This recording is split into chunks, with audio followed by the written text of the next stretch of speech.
Good morning, good afternoon, good evening, whatever time it is, wherever you are. Welcome to Beach Walk blog number 32. And today I'm going to continue talking about heart rate zones. But I'm going to talk a little bit specifically about average heart rates and why looking at an average heart rate for your workout is kind of not really a great idea sometimes. Now, average heart rates, think about what an average is. And this has been kind of confused quite a lot with cadence, running cadence. Because a lot of people say, oh yeah, you must run at 180 cadence because that's the average of, run at 180 cadence because that's what the elites run at. Or that's the minimum we should aim for because that's what the elites run at. And we know that that's not true. We know that's not the case. And we know that actually one of the studies that was done looked at an average cadence of like 183, I think it was. But none of the runners actually ran at a 180 cadence. And what it was an average, but nobody ran there.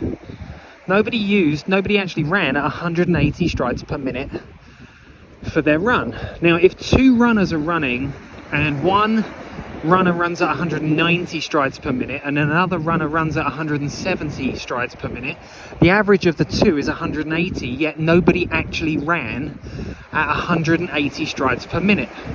So why are we using that as a kind of a guide, as a recommendation, right?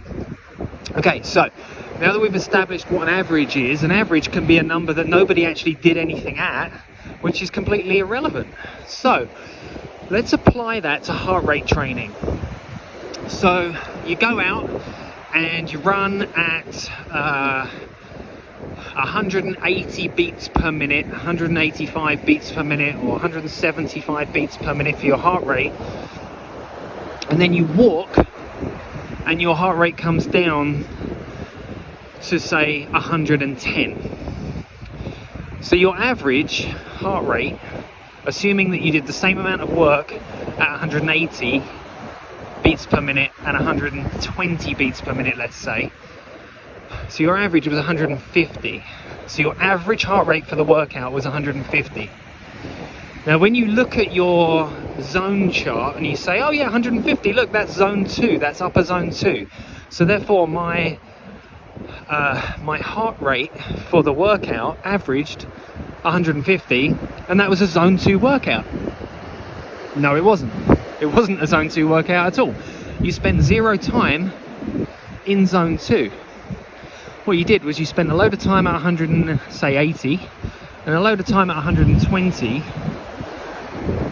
but no time at 150.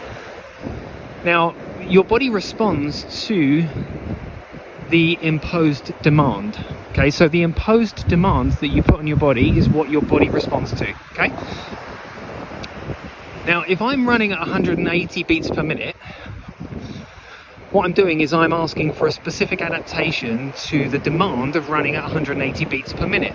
Now that might be more of a neuromuscular demand than it is an aerobic energy system demand. Okay, because I'm producing a lot of power from my muscles to allow me to run at a speed that gets me to a heart rate of 180. Okay, I hope that makes sense. Because all your heart rate is a measure of effort. And it's your muscles that have to do the work in order to get yourself to run at a speed that demands whatever it demands from your heart. Okay, so heart rate is a measure of the effort that you're putting in. Okay, so if I'm running at 180 beats per minute for my heart rate, that must mean that the demand is pretty high, right? That might put you in zone 5. And then if I walk at say 120 beats per minute, the demand is really low, so it might put me in at zone 1. Okay, so at no time did I do any work in zone 2. At no time did I actually spend any time in zone 2. So how can we consider the workout that I did a zone 2 workout just because the average of the two heart rates puts me in zone 2? Okay, Now I'm seeing this mistake by quite a lot of people. I'm seeing this mistake by quite a lot of people in that they're thinking that, oh yeah, I'm running at 180 beats per minute, and then I'm walking at 110, 120 beats per minute to recover from the hard running, and therefore my average puts me into zone 2, therefore it was a zone 2 workout. It's completely wrong. It's completely wrong. The demands that you're putting onto your body are hard and easy, not moderate. There was not a time when you gave yourself a moderate demand, okay? Now, if you want a specific adaptation to occur, i.e. you want your endurance to improve, you must be doing endurance work. So on a 5-zone heart rate zone chart, you need to be working in zones 2 and 3. Now, we talked last time about zone 3 and how that's more of a specific zone for races of say 2 to 7 hours, 2 to 5 hours, depending on who it is that's racing. Zone 2 is going to be, you know, if you're doing an Ironman, you're going to be spending most of your time in zone 2. Okay, so a polarized training model for you, if you're an Ironman, is probably going to be the best one, right? So not spending much time in zone 3, because you're not going to be racing there, so don't do it.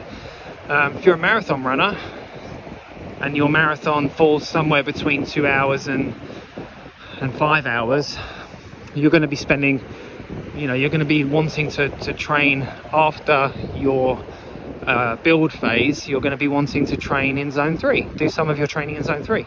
All right, so each zone is specific, all right, but you have to spend time in that zone.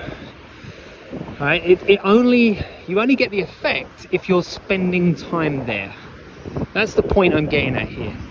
If you're not spending time there, you're not getting any exposure to that zone, to that workload, to that effort level. So you can't adapt to something that you haven't exposed yourself to. That's the specific adaptation to the imposed demand. So if you didn't impose that demand, you can't adapt to it. It's that simple, right? So I'm going to wrap this one up pretty quick. It's a short one today. The specific adaptation to the imposed demand. That's called the SAID principle, specific adaptation to the imposed demand. If you are not imposing the demand, you can't adapt to it. It's a bit like, why are we doing squats? To get better as a runner. Why am I doing planks? To get better as a runner. Because I'm not imposing the correct demand upon my body, right? I have to impose the correct demand, the specific demand. Okay, that is it. That's all I wanted to say today. It's a short one. I hope you found that interesting. I hope you found that helpful.